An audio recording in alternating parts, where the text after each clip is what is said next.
할렐루야. 한 주간 평안했습니까? 오늘 예배에 나오신 여러분들과 또 이 시간 영상으로 예배 드리신 모든 분들에게 주님의 은총이 함께 하시기를 축복합니다. 오늘은 요한복음 강해보다는 이 어려운 시대의 고난에 대한 얘기를 좀 하려고 합니다. 욥기를 가리켜서 고난신앙이라고 하는데 동서고금을 막론해서 지금까지 모든 사람에게 영원한 과제, 주제, 수수께끼는 고난이라고 하는 겁니다. 사람은 왜 고난을 당하느냐라고 하는 문제입니다. 동방의 의인이었다고 하는 욥이라고 하는 사람도 고난을 당했습니다. 그래서 욥기서에 보면 독백과 논쟁과 탄식과 기도와 교훈이 들어있고 악인의 고통이 아니라 의인의 고통, 하나님을 믿는 자의 고통이라고 하는 내용입니다. 그의 세 친구들이 와서 욥에게 사람이 왜 멸망하는가, 왜 고통당하는가에 대해서 인과응보라고 했습니다. 원인이 있으니 결과가 있는 것이다. 즉 죄를 지었으니 네가 이렇게 망하게 된 것이다 라는 투로 공박을 하게 됩니다. 이런 시각은 매우 위험한 발상입니다. 고난과 고통은 보편적인 것입니다. 저 사람이 당하는 일 나도 당할 수 있고 내가 당한 일 타인도 당할 수 있는 겁니다. 누구나 다 당할 수 있는 보편적인 일을 죄의 결과라고만 해서 공격하게 되면은 정말 가슴 아픈 일이고 잘못된 시각입니다. 그러면은 건강하면 의인이고 병든 사람은 죄인입니까? 재벌들은 다 의로운 사람들이고 서민들은 다 죄인입니까? 잘 나가고 평탄하고 잘 되면 바르게 산 것의 보답이고 힘들고 어렵고 가난하게 살아가면 그 사람은 죄 때문에 그렇게 살아가는 겁니까? 그렇지 않습니다. 우리는 욥기를 통해서 고난을 극복하는 과정, 의인도 하나님을 믿는 사람도 고난을 받는데 그 고난을 어떻게 연단받으면서 가느냐 그 과정을 우리가 주목해야 되고 욥 자신도 나중에는 자기를 단련하신 후에는 정금같이 나온다는 고백을 하게 됩니다. 또한 고난 속에 인생을 찾아오신 하나님을 기대하고 하나님을 만나게 되는 겁니다. 오히려 평안할 때는 몰랐지만 고난을 통해서 사람들은 전능자를 찾게 되고 하나님 앞에 나오게 되는 것은 만고 진리입니다. 고난의 바닥에 떨어진 사람일수록 하늘 가까이 있는 겁니다. 하나님은 고난을 통해서 그를 찾아오시는 겁니다. 함부로 우리가 고난당한 사람을 정죄해서는 안 되겠죠. 자, 그럼 오늘 7장 1절에서 6절을 다시 한번 화면을 통해서 읽어보겠습니다.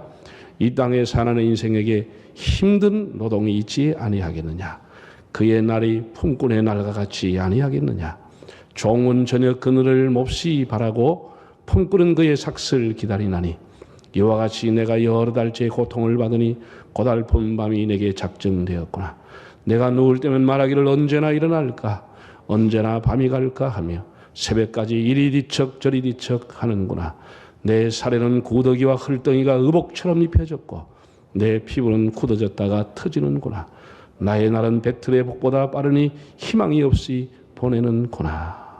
참 우리가 참 대만 사람 엘리바스의 공박에 대해서 6장과 7장에 나오는 이 욥의 대답을 들어보면 너무나 가슴이 아픈 얘기다. 절절히 하나님 앞에 참 탄원하는 그런 내용이 나와 있습니다. 여러분들도 몸이나 마음이 상해가지고 밤새도록 잠 못 자고 뒤척이신 적이 있겠지요. 하루 이틀도 아니고 욥은 다 잃어버리고 몸마저 다 상해가지고 누울 때면 언제나 아침이 오냐. 새벽이 되면은 언제나 날이 밝아. 밤이 오는 것이 겁이 났습니다. 몸이 아프고 마음이 괴로워서 그것도 사람들이 죄 때문이라고 하는 것 때문에 정신적인 고통 때문에 뒤척이면서 잠을 이룰 수가 없는 겁니다. 저도 이런 숱한 날 경험한 일이기 때문에 잠 못 자고 뒤척인다고 한 이 기절이 결코 낯설지가 않습니다.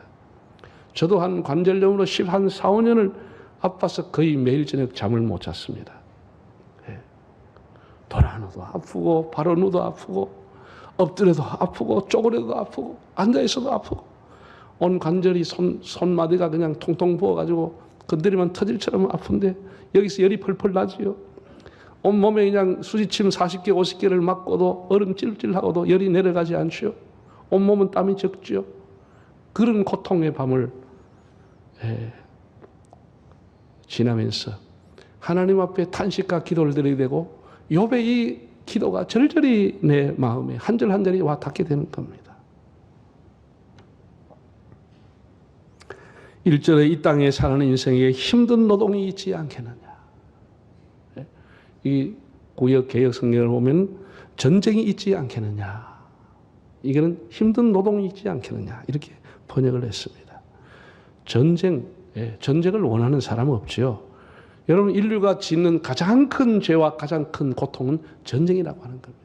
가장 큰 죄가 되고 가장 큰 고통을 주는 게 전쟁입니다. 지금 우크라이나 땅을 보십시오. 집을 떠나지도 못하고 떠난 사람은 난민 캠프에 가서 우선은 먹을 것이 있지만 기약이 없이 세월을 그 추위에 기다리고 있는 겁니다. 돌아갈 날. 방공호 속에 숨어있는 사람은 포탄 소리 때문에 나오지도 못하고 제가 거의 매일 이분들하고 영상통화를 하고 내용을 주고받고 있는데 다 음식을 구하는 조차도 힘들고 너무나 겁이 난다는 거예요. 여러분, 우리가 살아가는 것이 전장터 아니겠습니까? 네? 우리 살아가는 강도는 조금 다를 수는 있어도 땅에 사는 날 동안에 편안한 날이 없고 전장터와 같은 겁니다. 늘 불안하고 마음대로 안 되고 뜻대로 안 되고 품꾼 노동자들이 날마다 그런 일을 하는 것처럼 보이지만 날마다 힘드는 겁니다. 여러분, 그걸 아셔야 됩니다. 힘든 노동을 하는 사람, 수십 년 동안 날품팔이 하는 사람, 노동하는 사람, 일당 먹고 살아가는 사람, 날마다 하는 일이니까 뭐 그 사람들 별로 어렵겠나 생각하지만 그렇지 않습니다. 날마다 어렵고 날마다 벅찬 일을 하는 겁니다. 날마다 힘든 겁니다. 예. 사라의 불꽃이라고 하는 책을 쓴 사막의 성자 샤를 드 푸코라고 하는 프랑스 장교 출신의 사람이 있어요.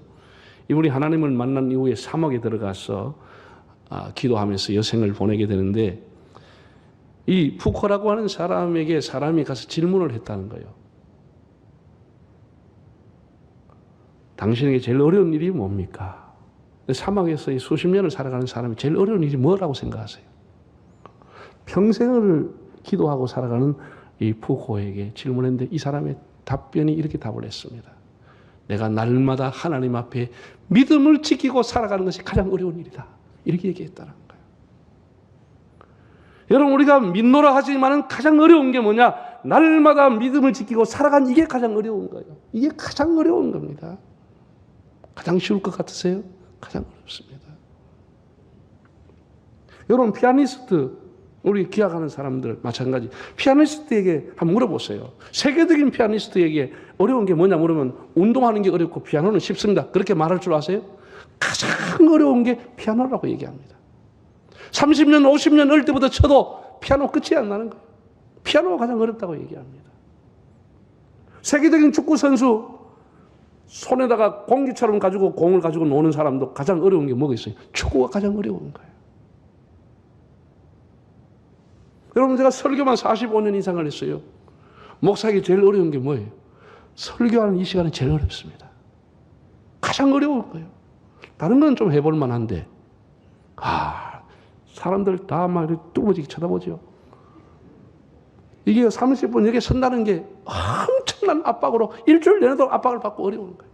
가장 어려운 게 설교하는 시간이에요. 가장 어려운 거예요. 날품팔이 하루 먹고 살아가는 사람이 가장 힘든 것이 노동하는 거예요. 노동하는 거예요. 우리 인생이라고 하는 것은 늘 고난을 당하지만은 우리 인생의 가장 어려운 게 뭐냐? 고난이라고 하는 거예요. 고난이 늘 우리 곁에 있지만 가장 어려운 것이 또 고난이에요.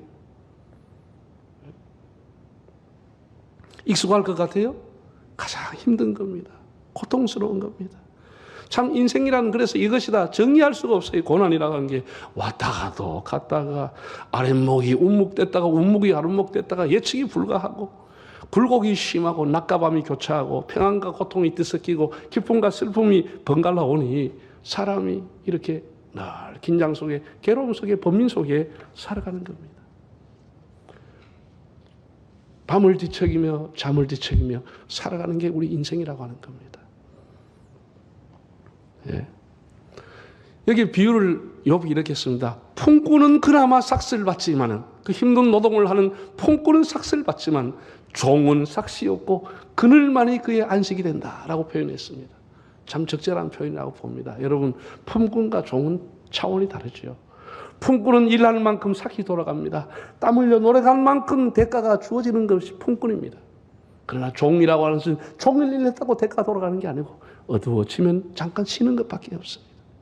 이것을 비유로 들으면서 욥이, 사람들은 품꾼은 같은 노동하고 같은 일을 하지만 점점 형편이 좋아지고 보상을 받고 삭스를 받지만 내 인생은 종처럼 보상이 없고 날마다 고통 속에 살아가고 있다. 언제 끝날지 모르는 이 고통 속에 살아가고 있다. 이렇게 탄식을 하고 있는 겁니다. 네. 자, 5절을 또 한번 읽어보실까요? 5절에 이렇게 말했습니다. 내 삶에는 구더기와 흙덩이가 의복처럼 입혀졌고 내 피부는 굳어졌다가 터지는구나. 자기 삶의 구더기와 흙덩이가 자기를 의복처럼 입혀진다는 거예요. 네? 여러분, 사람이 말이죠, 영혼이 없고 육신만 있다고 하면은 정말 너무 불쌍한 인간입니다. 다 똑같은 신세가 되고 마는 것이에요. 다 시체 위에 흙덩이가 부러지는 것이고 그 흙을 옷처럼 마지막 덮고 가는 겁니다. 흙덩이가 입혀지고 흙덩이로 덮어지는 것이 우리 인생이라고 욥이 이렇게 말했습니다. 네? 사람 죽으면 그 시신을 염하지요. 소독 처리하죠. 그 다음에는 이 관에서 요동하고 이동할 때 흔들리지 않아도 꽁꽁꽁꽁 묶어버리고 그 빈틈 전부 다 휴지나 옷가지로 다 막아버립니다. 그리고 사람이요, 시체가 부패하면 냄새가 얼마나 지독하게 나는지 모릅니다. 요즘은 이렇게 뭐 다 이 시신이 냉장고, 냉동실에 들어가서 그런 냄새 여러분 모르죠? 제가요, 과거에 장례를 치는데 병원에 앉아놨어요. 집에서 꺼적대기 깔아놓고 거기다 간 얹어놓고 거기다 장막 쳐놔놓고 거기다 절라는 거예요. 그 여름철에 벌써 하면 꺼적대기에 물이 빠져가지고 냄새가 막 그렇게 고약한 냄새가 날 수가 없습니다. 하루 이틀 지났는데 냄새가 막 진동하고 파리가 진동을 하는 거예요.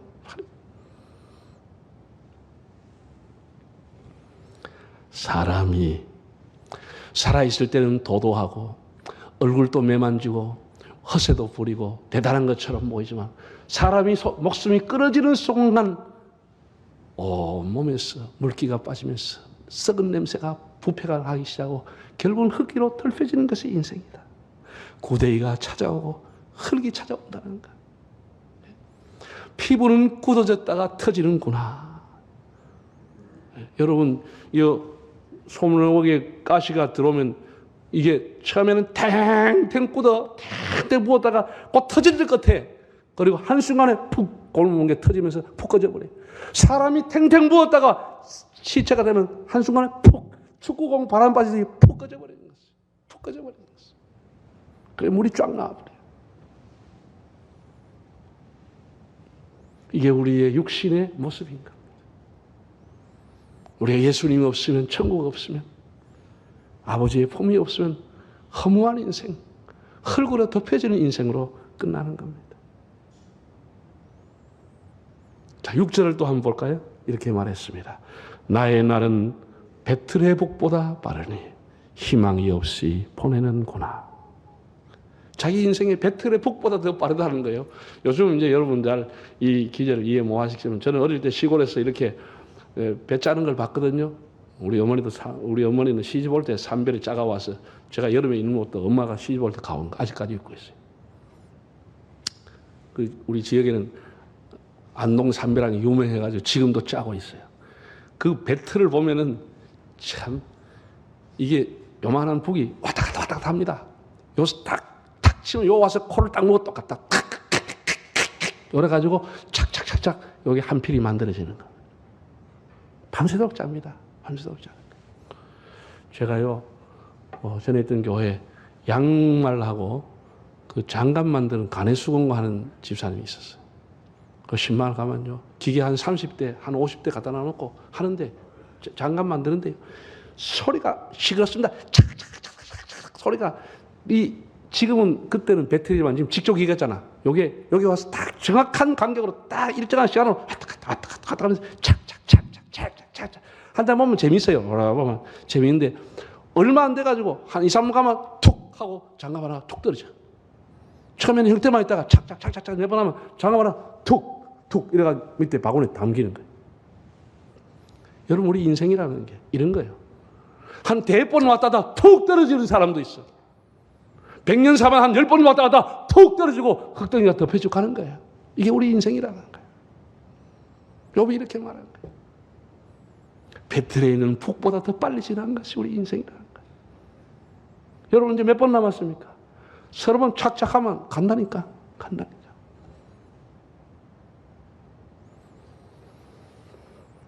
모세는 시를 썼습니다. 1000년이 지나간 어제 같고 100년의 인생도 어제 같고 밤의 한 경점 같을 뿐이니이다. 순식간에 내 인생이 다 하였나이다. 순식간에 꽃이 다 시름같이 되었나이다. 우리 인생 하나님 불쌍히 봐주십시오 라는 모세의 기도와 탄원의 시가 시편 90번에 나와 있지 않습니까? 배틀에 있는 북처럼 빠르게 지나가는 인생. 고난도 잠시이고 영광도 잠깐인 겁니다. 요한일서 2장을 보면 요한은 이렇게 말했습니다. 세상도 정욕도 다 지나가되 하나님의 뜻을 행하는 사람은 영원히 거하느니라. 하나님 나라를 위해서, 하나님의 이름을 위해서, 하나님 영광 위해서, 하나님 교회 위해 헌신하는 사람이 영원한 것이다. 이렇게 말씀을 했습니다. 다른 것은 다 잠깐인 겁니다. 여러분 당하는 어려움과 고난도 잠깐인 것입니다. 우리가 긴 세월 보면 코로나도 잠깐 지나가는 겁니다. 잠깐 가는 겁니다. 욥이 얼마나 그 고통이 극심했는지를 그는 이렇게 표현했습니다. 하나님 나를 제발 놓아주십시오. 나를 놓아달라고 그랬어요. 하나님 나한테 더 이상 관심 갖지 마시고 나 더 이상 하나님 주목하지 마시고 더 이상 저한테 기대하거나 간섭하지 마시고 저를 좀 놔주세요. 저를 놔주세요. 이렇게 표현했다니까. 7장 16절 19절 한번 읽어보겠습니다. 내가 생명을 싫어하고 영원히 살기를 원하지 아니하오니 나를 놓으소서. 내 날은 헛된 것뿐이다. 자기를 낳아달라는 거예요. 나 더 이상 살고 싶지 않다고. 제발 좀 나를 낳아달라. 여러분 죽는 것도 하나님 허락하지 않으면 죽을 수가 없어요. 나를 놓아달라는 거예요. 19절 주께서 내게서 눈을 돌이키지 아니하시며 내가 침을 삼킬 동안도 나를 놓지 아니하시기를 어느 때까지. 나 침 한 방울도 넘기기 어려운데 언제까지 나를 이렇게 목을 쪼고 나를 힘들게 하신 나를 제발 좀 놓아달라. 나 죽고 싶다 이런 표현인 거예요. 죽고 싶다는 표현 아니에요. 나를 놔달라. 더 이상 살고 싶지 않다라. 얼마나 고통스러우면 욥이 이렇게 하나님 앞에 탄원을 하겠습니까 여러분. 왜 내 생명을 찾고 계시는가? 왜 나에게 관심을 갖고 계시는가? 나를 좀 잊어달라. 나를 좀 풀어주라. 나를 놓아달라. 이렇게 애원하고 있는 겁니다. 예? 이렇게 고통스러운 날, 더 이상 행복도 없는 이런 날을 내가 왜 더 이상 살아야 되느냐? 나를 좀 놓아달라.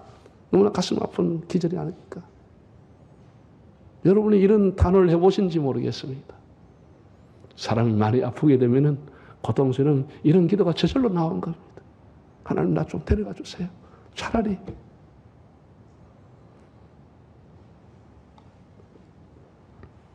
저도 숱한 날 하나님 앞에 그렇게 눈물로 기도했어요. 하나님 안 데려가더라고요. 안 데려가.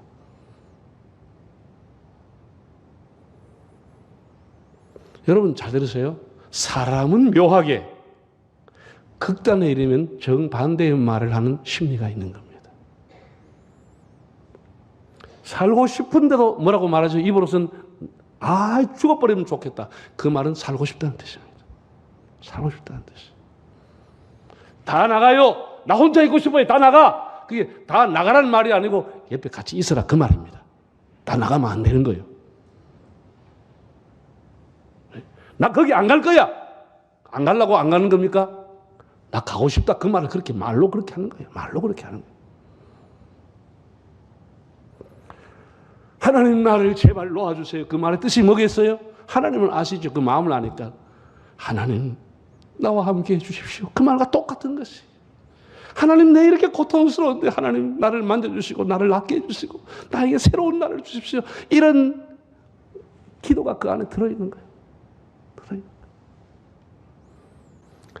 얼마나 욥이 고통스러운지를 우리가 보게 되지 않습니까? 하나님의 시선도 부담스럽고 사람의 시선도 부담스럽고 왜 나를 잠시라도 그냥 두지 않느냐? 침 한 번 삼키지 못하고 하룻밤도 제대로 못 자도록 이런 고통이 오느냐? 그런 참 극심한 고통 중에서 하나님을 부르짖게 됩니다. 여러분 이렇게 극심한 고통을 당한 사람들에게 사람이 가서 교훈한다고 해서 고난이 사람을 성숙시킵니다.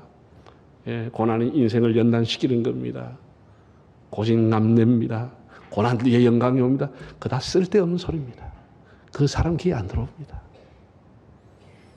옛말에도 그랬어요. 실패한 사람은 선생이 많다고 그랬어. 사람이 잘못되고 실패하면 그래서 네가 망하는 거다. 그거 왜 내한테 안 물어보냐? 야 그렇게 하는 게 상식이야. 그거 안 돼. 이렇게 이미 다 망해버렸는데 그 말 무슨 소용이 있습니까?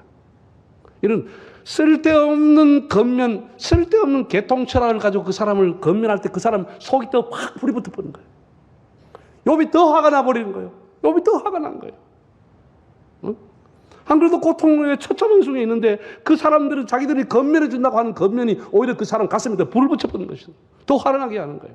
그러니까 여러분 쓸데없는 그런 겉면 아픈 사람, 실패한 사람 할 필요가 없습니다. 그 어리석은 거예요. 그 사람 생색이 나고 더 분노하게 하는 거예요. 그럼 어떻게 하죠?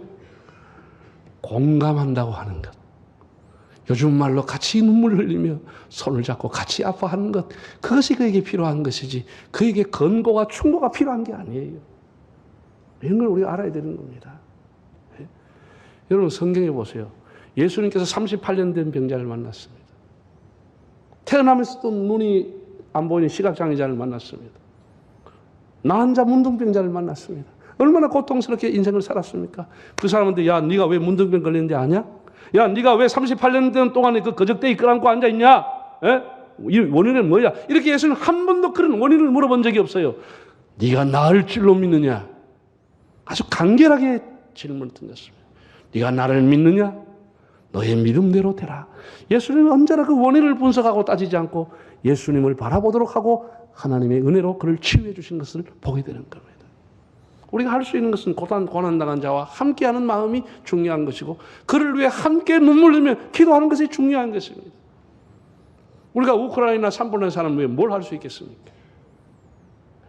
우리가 그들을 위해 눈물 흘리며 그 땅에 다시 평화가 오도록 기도하는 일입니다. 그 땅이 속히 복구가 돼서 거기에 다시 하나님의 교회가 세워질 수 있는 날이 오도록 기도하는 일인 겁니다. 그래서 예수님에게 주신 별명, 우리에게 주신 예수님의 그 복음의 별명이 뭐냐? 임마누엘이라고 하는 것. 내가 너와 함께 하리라. 할렐루야. 이것이 복음인 것입니다. 하나님은 지금도 고통당하는 자와 함께 하시고 우크라이나 난민들과 함께 하시고 산불로 교회당이 불타버리고 그 잿더미에서 기도하는 그들과 함께 하시고 병상에서 눈물 흘리는 성도와 지금도 함께 하시는 것입니다. 내가 너와 함께 하리라. 사랑하는 여러분, 욥은 극심한 고통당한 자로 그 이름은 고난의 대명사가 되었습니다. 고난은 누구에게나 찾아오는 것입니다. 그럼에도 욥은 악을 떠나려고 했지 하나님을 떠나려고 하지 않았습니다. 비록 우리의 육체는 흙덩이로 입혀지는 인생이지만 영원하신 하나님이 우리의 아픔과 함께 하심을 깨닫고 고난 중에도 더욱 하나님 의지하고 기도하며 주님과 동행하는 삶이 되시기를 바랍니다.